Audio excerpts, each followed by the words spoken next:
Hi everyone, welcome back to Liz Sews and my October Makes video. It is really rainy and drizzly and dreary and gray today, so you'll notice I'm in a different filming location just because I had to come in here to get some extra lighting. If you watched my October plans video, I planned on making 3 coats this month. I only got 2 coats done, but it was not for lack of time or motivation. It's just that the fabric for the first or the third coat didn't come in until like November 1st. So obviously, if I didn't have the fabric until November, I couldn't have made the coat in October. So I did get 2 coats done, as well as a couple of other little projects that I'd like to share with you. So the first one I have is a Renfrew top. This is one I have done in the long sleeve variation and the scoop neck.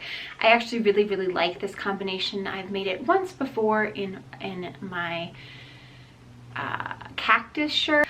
So this fabric came from Minerva Crafts. They actually gave it to me for free so that I could do a blog post for them, and it's a really nice wool blend jersey. So it has about 20% wool, which makes it nice and cozy. It does have a little bit of an itch factor, but now that I've washed it and worn it again, that itch has pretty much gone away completely, so I can just wear it on its own.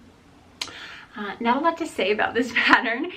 It's one of my tried and trues. I've made a bunch of t-shirts, short sleeve t-shirts, and now I'm making more long sleeve t-shirts, and I really like it as sort of like a simple basic. So as I mentioned, this fabric does have some wool content in it, and my cat absolutely adores the smell of wool. Like, he's much better than any burn test can be. Like, he can pick out wool in a dark room with 50 different fabrics. He knows where the wool is. So he loved just laying on the scraps of this t-shirt while I made it, and so I decided that I had enough left over, a little bits and pieces and scraps. I actually made him a shirt of his very own. So this was, I wouldn't say self-drafted. I literally just made a tube, and then I put it on him, and then I pinned up along his spine where it needed to be adjusted for size. And I came up with this darling little t-shirt for him. So it has 2 little armholes, and I bound these just the same way that like the neck and the sleeves of the Renfrew shirt are bound, and that is, you know, you just cut a strip of fabric, fold it in half, sew it on, flip it out, and then top stitch it. So it worked out really well. The center of the fabric, or the center of the shirt right here, is its own little rectangle. So I just had one long piece of fabric that wrapped around his body, and then I cut slits in it and to put armholes in, and then it was really easy to just set in that center rectangular piece, and then bound the top and bottom with the same cupping method. So this shirt was fairly easy to make, and I was thinking maybe next month I could do a tutorial using of this cat shirt pattern. Let me know if that's something you guys would be interested in seeing. So I posted a picture of this on Instagram, and a lot of people said that like their cat would absolutely kill them if they tried to put this on, but Uzi actually kind of really likes this shirt. I put it on him and he's completely fine. He'll walk around with it. He'll be in it the entire day with no issue whatsoever. And he does feel a lot warmer, even though it's not as nice to pet him because you're not, you know, touching his fur, but I think he really likes it. And let me know if you guys are interested in a tutorial for this. As you know, I am the queen of scraps when I get something that's a really nice jersey fabric like this. So in addition to making the Renfrew shirt and a shirt for Uzi, I also did a bra set as well. So the bra I have made is using the Watson pattern. Normally I go for a long line Watson, but this time I just did the short version because I didn't have a whole lot of fabric to work with. So this is just, you know, sort of like a very easy to wear t-shirt bra. The interior is just lined with power mesh, and then I left the cups as a single thickness. So very light, easy sort of bra to wear. And then to go with it, I did a matching pair of underwear, again out of the same wool jersey fabric. This time I bound the underwear with some piping that I purchased from Beware, and I really like how that piping finish is on underwear, so I might pick some more of this up because I really like that finish on underwear. I think it makes it look really professional and clean and sleek looking. So next up I have the Robson Coat. So this was one of the 3 coats that I had sort of planned on making this month, and I am absolutely thrilled with how this turned out. So it's sort of like a classic trench coat pattern. It has, you know, the little tabs at the arm, but these are faux, so the button just goes straight through the sleeve. There's no buttonhole in the tab. That would be really, really easy to turn that into a functional tab. It also has epaulets up at top. Again, not functional, but it would be super easy to just put a buttonhole in this and make it functional. It does have the, I think these are called gun flaps up at the front. So when the coat buttons all the way up, that top button is hidden underneath the gun flap. And after looking at a lot of different people's blogs about when they made this coat, a lot of people mentioned that this flap was too large.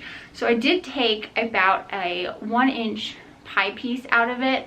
So I slashed up to the shoulder and then just pivoted in and overlapped by 1 inch to make this 1 inch smaller on the bottom edge.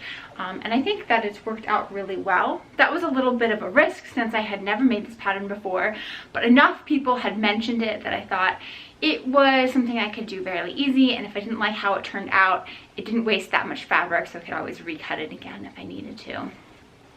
So it features, it's double breasted, so again you have buttons on both sides and buttonholes on both sides, so it can hold in either way. The coat is unlined, but it uses a bias tape to finish all of the interiors, which I think is a really, really nice finishing touch. I've used a batik, I think it's from Robert Kaufman, to make this bias binding, so I did all the bias binding myself. The pattern calls for you to use a 1/2 inch single fold, and I actually found that what I needed was a 1/2 inch double fold. So it actually has to be twice as wide as what the pattern calls for. I didn't lengthen the sleeves, and I thought that was a mistake. I generally always need to lengthen my sleeves, and I think I could stand to have this maybe 1 inch or 1/2 inch longer, but it's not too bad. It definitely is wearable the way it is. And then I also made it a little bit more shaped than the pattern originally came in. So I found this a little bit frustrating, is that all of the line and technical drawings of this pattern show a very defined waist that comes in and then flares back out, which is the style of coat that I really, really wanted. However, when I looked at the finished measurement garments, it was the same width at both the hip and at the bust and the waist. So it would have been completely straight and then flared out. So what I did to sort of like fake that waist is my measurements put me at I think they put me at a 14 across the board, or 16. I think it was 14. I ended up cutting a 12 at the bust, a 6 at the waist, and then back out to a 12 at the hips. So by going into a much, much smaller size at the waist, it gave me that shaping that I was looking for. And even by using a 6 at the waist, even though my measurements put me at a 14, the waist measurement was still 35, I believe, which gave me 5 inches of ease in the waist, which is plenty. I don't think I need more than 5 inches of ease in the waist.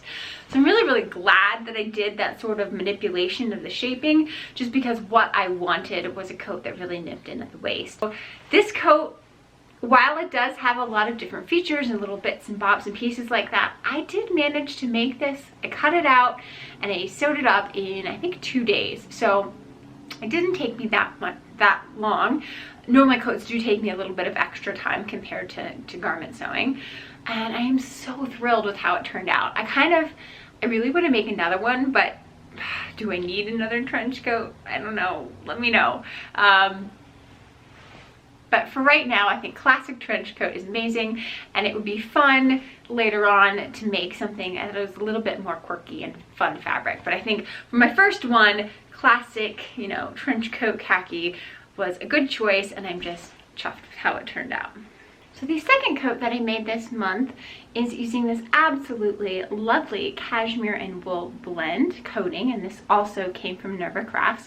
They provided the fabric to me for free in exchange for a blog post. I think the blog post is going to go live on January 9th, I want to say. So I'll try to link it in the description box below once that post goes live. But for now, I thought I'd just show you what it is that I've made. So for this coat, I have used pattern, it's a Simplicity Meucci pattern, and that's 8451. This is actually the first time that I've used a Meucci pattern, and I'm not too thrilled with it. So in my mind, what I wanted was the coat that is shown here, and you see this really exaggerated large lapel, sort of like a fitted style pea coat, and that's what I wanted, and that's not exactly what comes in the pattern. So as you can see, the lapel is considerably smaller than what is shown on the pattern envelope, because they extend all the way out to the shoulder, and mine don't come anywhere close to the shoulder, and then it's just not nearly as notched as what's on the envelope. And it is a much bigger, sort of like voluminous, oversized look. Now, I've actually warmed up to this coat a lot. Once I took pictures for the blog, and I will sort of insert these pictures over here, I actually really like how this coat turned out. I'm just a little bit disappointed that it wasn't accurately represented on the pattern envelope. And I feel like I need to go back again and find a different pattern to really satisfy that sort of like craving that I have for this oversized lapel collar coat. So I like the pattern, I like how it turned out. I think the oversized look looks really effortless and easy and breezy. I just am a little disappointed that that is not the coat that I had intended to make in the first place. So for this coat, it does have, just like the trench coat, it has button tabs, so these ones are functioning, as well as a functioning storm flap in the back. It's double breasted as well. It just has 4 buttons though, so 4 buttons showing, so two up, 2 down. So you can close it either way. It has some pockets in it. However, I have done sort of dummy pockets. It's not a real pocket, like it doesn't go anywhere.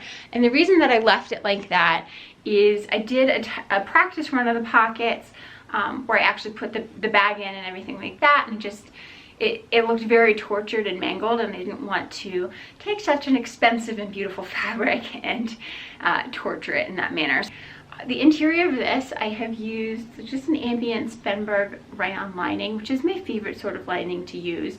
It just feels so luxurious against the skin. It has that nice silky texture that makes it easy to slide in and out of coats, and it breathes wonderfully. So if you've ever used the sort of like plasticky polyester linings, and it just feels like you're wearing a garbage bag. You start sweating inside and it's awful. So this takes away all of that unpleasantness of the linings while giving you a nice clean interior. So this one actually is in the colorway Parchment, which I think it matches the ivory coat perfectly. And I really think this coat looks very expensive and classic and timeless. And I'm happy with how it turned out, even though it wasn't the coat I intended to make.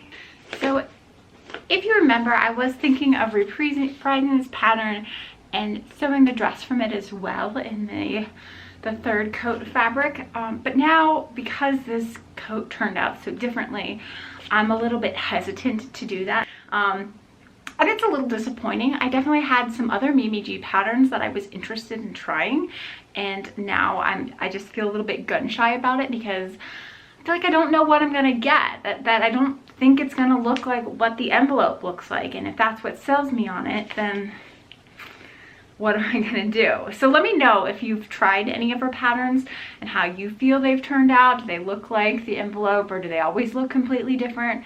I'd love to know your guys' opinions on that. So lastly, we're just going to finish up with all of these bra makes that I have done this month.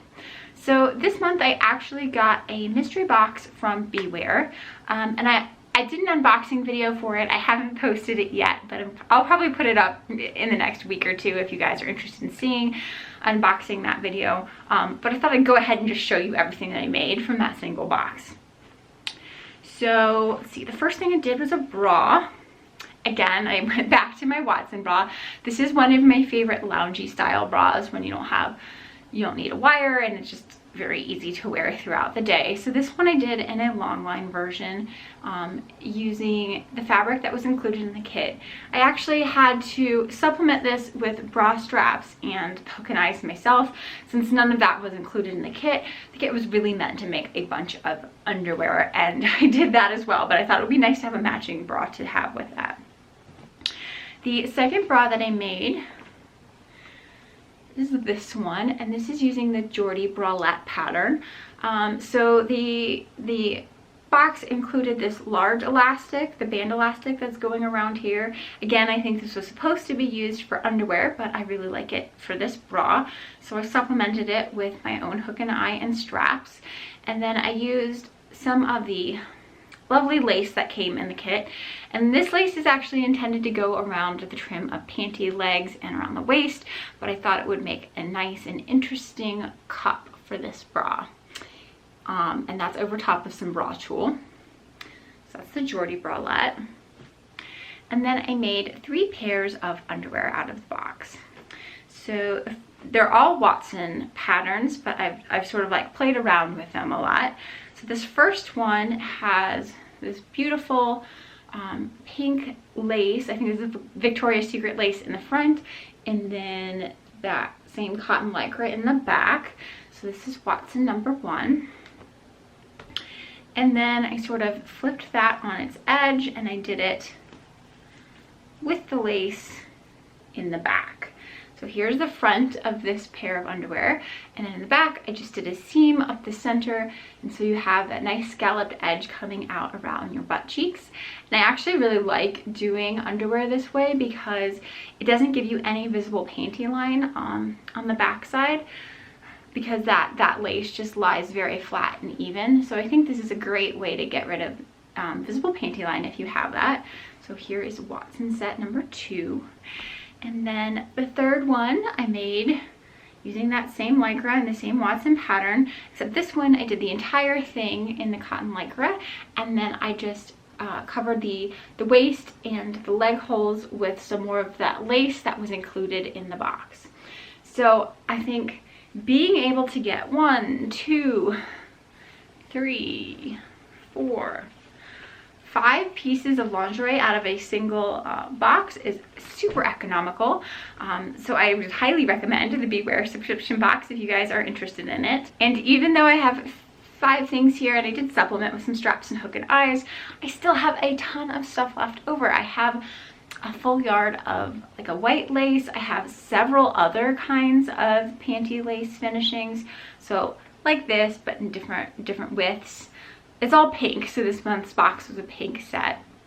So I have a bunch of that left over. I have some fold over elastic left over. I have clear elastic left over. I think that's probably it. But I mean, like I said, I got 5 things out of it. I still have stuff left over. I could still make more things, or like use stuff in the box for some other projects that I have coming up. So I'm really, really excited about the Beware box, and I'm glad I did it. So be sure to check out that unboxing video when I post it up next week or so. Well, that is everything that I have made in the month of October. I hope you guys have enjoyed what I've made, and I will see you guys next time. Bye!